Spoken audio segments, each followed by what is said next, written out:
Yo, I'm Hellhound. I'm Dr. Gutts. And welcome to Into the Pit. And today we're going to talk about King Diamond, his solo project, and his band Mercyful Fate. It covers as much King Diamond material as we can, and we already discussed ad nauseum how huge of an influence he is. Least of all on us, but the metal community as well. He's just iconic. He's a legend. He's a genius. He's one of my all-time biggest idols. He's my hero. The man's just too talented for his own good. He's incredible. Everything he touches is gold, in my opinion. He's released very few weaker albums. Hell, I think even the weaker albums, the ones that aren't as good as the rest, are still very good. Still pretty good, yeah. Yeah, that's a testament to how talented the man is. He's a great songwriter, amazing singer, great lyricist, great storyteller. He even plays guitar a little bit on a few songs, which is cool. He started out playing guitar actually, and he has a couple songs like there's a song on Fatal Portrait where he actually plays all guitars, which is pretty cool. So. Absolutely. He's my top 5 favorite singers of all time and songwriters as well. Yeah, we both love King Diamond. I mean, we talk about him all the time. We love him. We figured why not just have a full video just talking about King Diamond, Mercyful Fate, just kind of chat about it, things we like, albums we like, cool ideas and concepts. And figure we just bring it and record it for you guys and let you guys chime in and talk about King Diamond with us. Like, what are your favorite albums between King Diamond and Mercyful Fate? What stories do you like the best? Because, mostly all concept albums, things like that. Very good ones, too. And also, one thing we want to talk about, what's your favorite guitar team between Mercyful Fate and King Diamond? Yeah, Hank, for me personally, Hank Sherman and Michael Dinner from Mercyful Fate are like one of my favorite guitar duos in metal. They're right up there with Tipton and Downing from Priest and Murray and Smith from Maiden. Those are all my top 3. I consider them the holy trinity of guitar duos. And the thing is, when they replaced Michael Dinner with Mike Weed, actually in both bands, because Michael Dinner left with King Diamond when they formed the King Diamond band, and he was their other guitarist for a while, along with Andy LaRocque, who's one of my all-time favorite guitarists. One of my favorite guitar players of all time. Me too. And I actually think I like him the best. Out of all the guitar players that King Diamond ever worked with, as awesome as Hank Sherman and Michael Dinner are, Andy LaRocque has always been my favorite. He's my favorite by far. I love same Andy here. LaRocque. He's such an incredible guitar player, solo-wise, riff-wise. His riffs are just on a different level. They're so melodic, so evil, but then his solos just retain that. They keep the evil, they keep the melodicism, and they just flow so well with every track. Oh yeah, he really brings. He's as much an important and integral part of King Diamond as King Diamond himself is, in my opinion, and he's irreplaceable. He's the sole constant member other than King Diamond in the band, just kind of like Hank Sherman is in Mercyful Fate. And the thing is, he's very underrated, I think. He's very overlooked. You look up top 10, top 20 metal guitarists, you hardly ever see Andy LaRocque, and I think that's very unfortunate. He's in my top 5. He's right there with Marty Friedman, Randy Rhoads, Tony Iommi, Alex Skolnick. He's just breathtaking. Those leads and those solos are just, highly memorable. And I can't stand when the more elitist metalheads say things like he's a poor man's Yngwie Malmsteen. It's stupid. Come on. It's get over yourself. Yngwie Malmsteen's a poor man. Yngwie Malmsteen, exactly. to be honest. Dude, Andy LaRocque. Anyways, I'll not talk about that now. Yeah, that's what's something else. What's your favorite album King Diamond's been on? If you had to pick over the entire discography. Mercyful Fate and King Diamond or solo? Both. That's a tough one because I feel like with Mercyful Fate, I feel like those first 2 albums, Melissa and Don't Break the Oath, are untouchable. Yeah, they're so However, good. They're both masterpieces. They're not a bad song on both albums. I would agree. And as I said, Sherman and Denner's guitar work is nothing short of incredible and highly innovative and influential. And and Timmy Hansen's bass playing, whoever they had on bass at the time, and I think Mickey D was their drummer. Maybe. I get some of the lineups confused because he's said so many musicians in his arsenal over the years. So I apologize if I get some of them mixed up and maybe backwards. So I'm not going to talk about most of the lineups in order to avoid that. I'll talk about the guitarists. We talked about this earlier, being him off camera. I'm not much of a lineup guy. I know a little bit here and there. Hellhound's the guy who knows most about who's in what band, who does that. I know the songs a lot. I know the songs, the albums, the bands. That's the important important thing. Yeah, when it comes to like the inner workings, meh. I just end up, when I read about a band, I have kind of a photographic memory. Yeah, I see the members, I kind of remember it. But when it comes to King Diamond and Mercyful Fate, as I said, they've had so many lineup changes, so many different personnel over the years. I kind of get some of them like backwards. I know who was in the band. I just kind of forget which album. But yeah, they're all good. But the important thing I think is Sherman and Denner and Andy LaRocque and Mike Weed, who was good too. But anyway, you're answering your question. Their best album, yeah, as I said, Melissa and Don't Break the Other Untouchable, but also Abigail from King Diamond's solo album also feels right up there with them, along with them and Conspiracy, which are also phenomenal albums, just perfect records in every way. I have nothing bad to say about them. I feel like, when it comes to King Diamond, I feel like Abigail, them, and Conspiracy is like the holy trinity. Those three are just like an untouchable trio. And probably my next favorite one, probably be Puppet Master. That's one of the newer ones. That's actually his second to last. That was before Give Me Your Soul, Please. Yeah. And Puppet Master I thought was really, really good for a newer album. I thought that was very... I love Puppet Master. It's actually my second favorite King Diamond album behind them, which is saying a lot. It's so good. The story's so good. The riffs are incredible. It like really sets that atmosphere of like Christmas time in Budapest. Christmas. It's like I was just about to say, it's a good album to listen to during Christmas. That like Budapest street vibe. Yeah. I don't know if you guys have looked up Budapest and Christmas. They have a rich Christmas tradition. So like having that interwoven into an album is really cool imagery as well. Because I just imagine the lights and stuff and like this dark underbelly with the dolls and stuff. It's a really cool contrast to think about. I think that's one of the reasons I like the album so much. Great storyline too. Yeah, definitely be made into one of the scariest horror movies ever.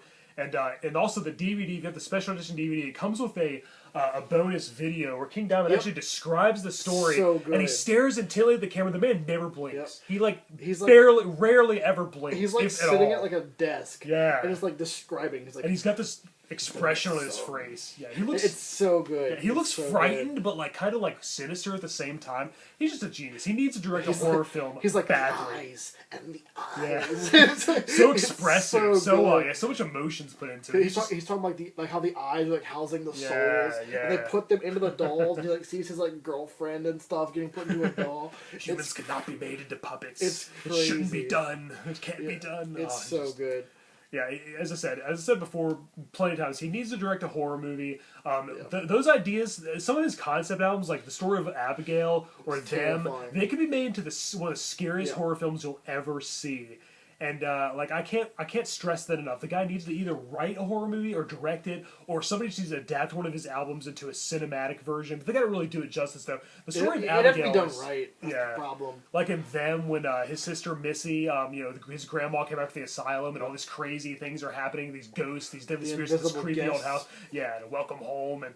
And the part where Missy is chopped with an axe, and then her remains are put in the fireplace. It's like, man, that could be really disturbing if done right. It could be really effective. It's that chilling. Could be horrifying. Yeah, like that story, like the imagery of like her coming home, like like in like the wheelchair and stuff, and like her like rocking back and forth, and, like the tea time and stuff. Like that could be genuinely horrifying if done correctly in a movie. You know, somebody's a genius when they can make tea time sound evil. As hell. It doesn't make any sense. But it's like she's having tea with like no one at all. Yeah. So it's like, whoa, wait a minute, hold on, that's a little bit weird. And it's from a perspective of like the main character King, right, who's like a child, and he's like seeing his grandma have tea with no one and stuff, and it's like freaking him out. The teapot's floating around. It's very Goosebumps-esque kind of. It is. But like that's a good thing. I love little more Goosebumps. Adult. Yeah, but it's like it's so more cool, shocking. and it would be incredible to see in a movie. I would love to see that. If it was done correctly, that would end up being like my favorite movie. And Abigail too, and Conspiracy. Yeah. Conspiracy is a direct follow-up to It's a sequel. It continues the story. He actually wants to resurrect his little sister. He's saying, telling her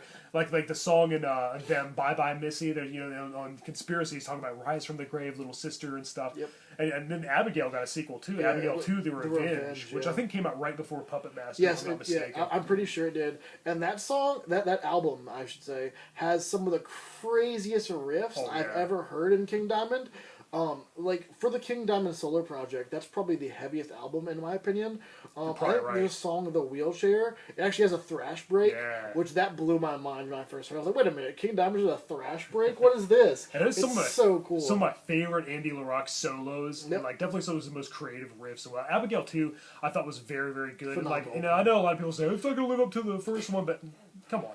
It's a great continuation. Yeah. Well, let's be real. It doesn't have to live up. Yeah. It just has to be good. And it's good. That's what it is. And I think it might have been even creepier in a lot of ways, because Abigail was actually, like, reincarnated. She's reborn or whatever.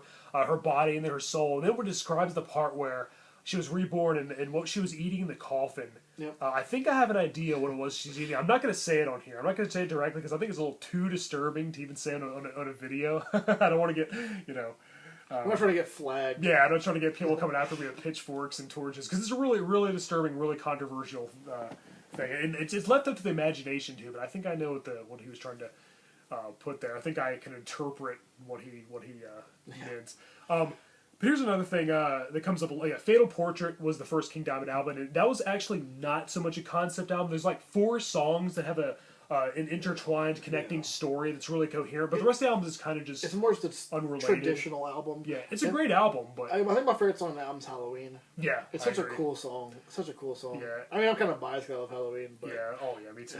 I can't get enough of Halloween. Yeah, we'll tell you more about that later, but we gotta do a Halloween special. Oh, we do. We got a lot of good plans this Halloween. It's gonna be good. But yeah, Fatal Portrait was good, but I think that, I definitely think that Abigail, them, and Conspiracy were like way, I mean, they're almost untouchable. Yeah, like I said, them's my favorite. Over like even over Mercyful Fate, like them's still my favorite. I think Abigail is mine. Yeah, and I get that. I think it's right up there with Don't Break the Oath and Melissa. Man, if I had to decide between the two, like I don't think I can do it. Yeah. Now, as for the question of Mercyful Fate versus King Diamond, like.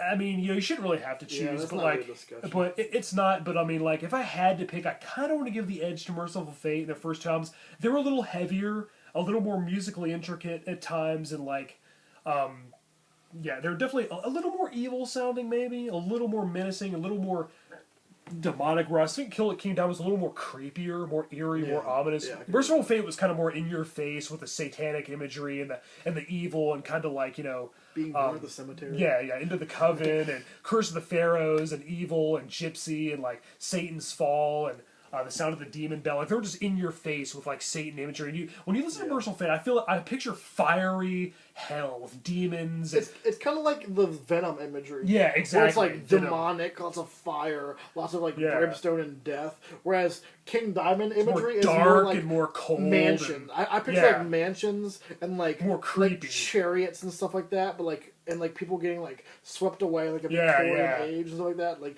taken in the night and stuff like that. That's what I picture with King Diamond. Same here. With King Diamond, I picture like haunted houses, ghosts, blue, the color blue. It's like a blue, very dark. And Mercyful Fate's a very red band. A very red, very orange, very fiery, demonic band. Where King Diamond's more cool and like more eerie, ominous. So there's definitely a difference between the two. Both incredible in different ways. So good. And people often say that Mercyful Fate only has 2 great albums. I disagree. I think Into the Shadows was great. I think that Dead Again was probably their weakest album.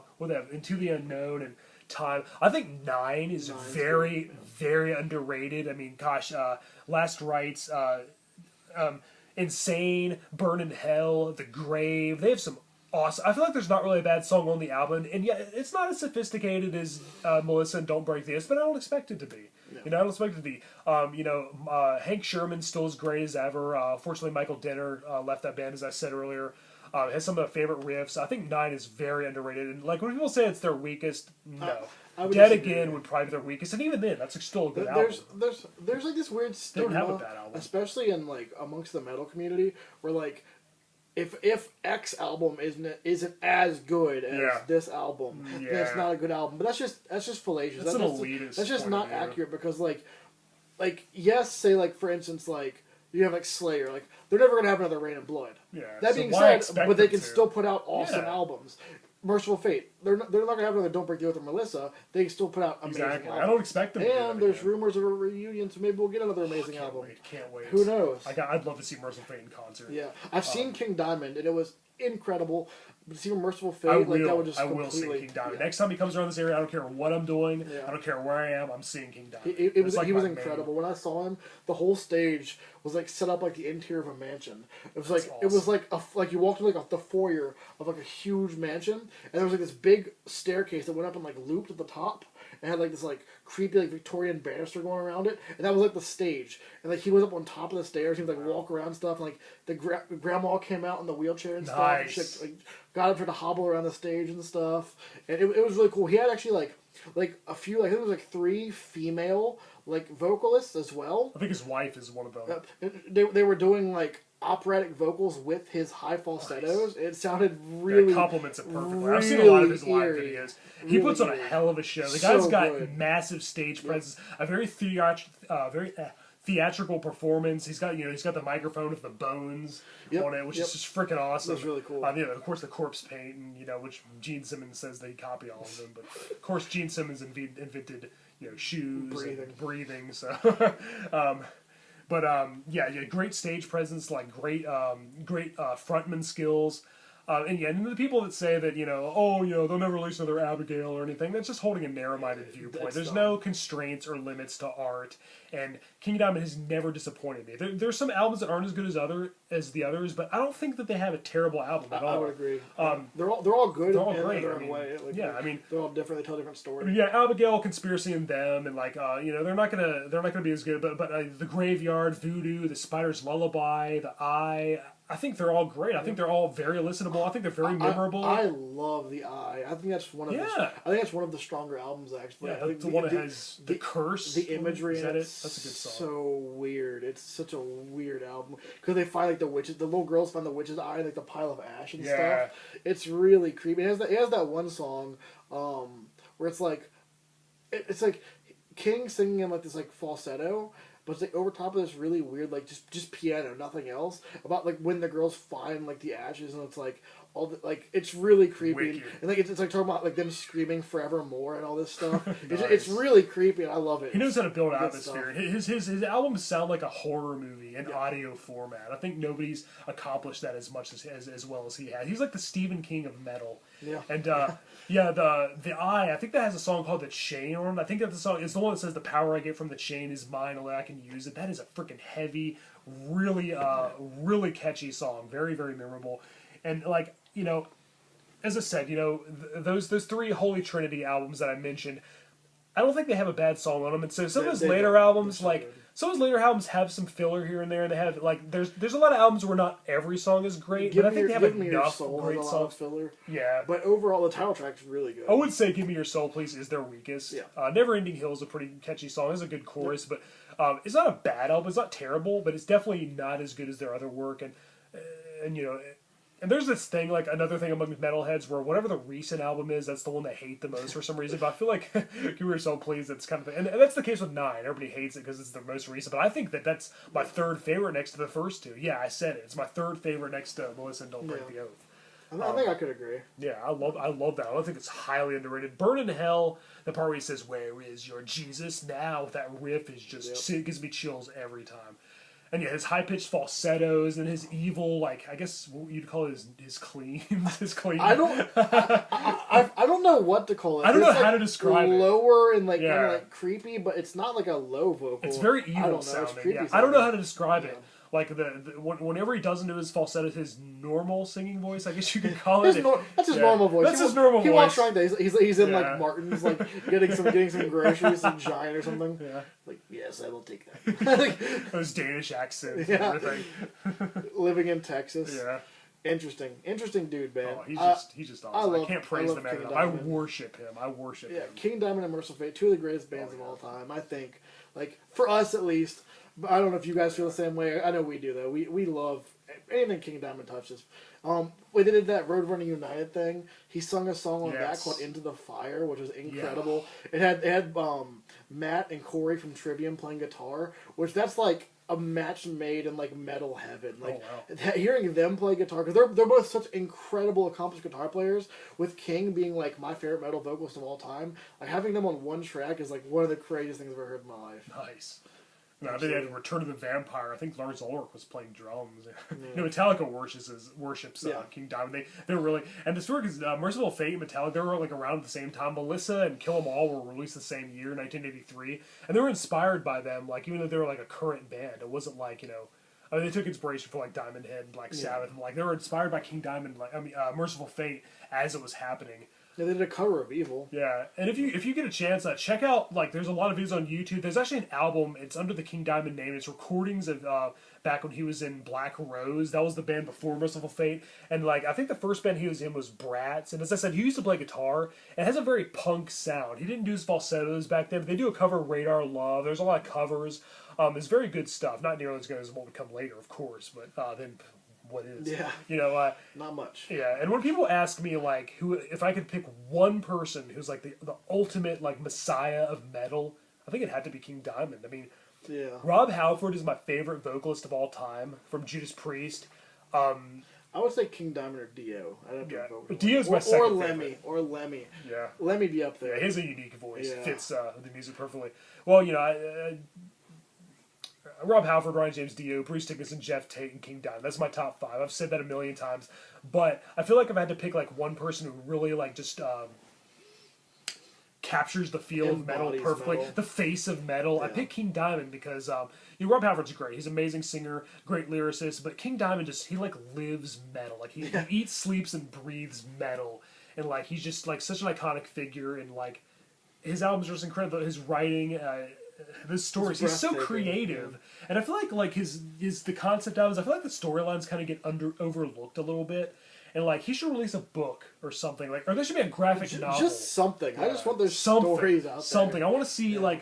You know, the stories, like, you know, I've already heard them in music format, which is freaking awesome, but maybe a graphic novel would be good. That'd be cool. You know, actually show you how. There's actually in, I think, Conspiracy, I believe, you have the CD, I have the CD over there, it has, like, a little miniature comic book inside, like with the booklet, and it shows him, like, at Missy's grave and stuff. He's in full makeup, you know, he's always, like, one of the main characters in most of his concept albums. It's really cool seeing, you know, like, a visual aid, something visual to compare the music to, which, you know, is just incredible.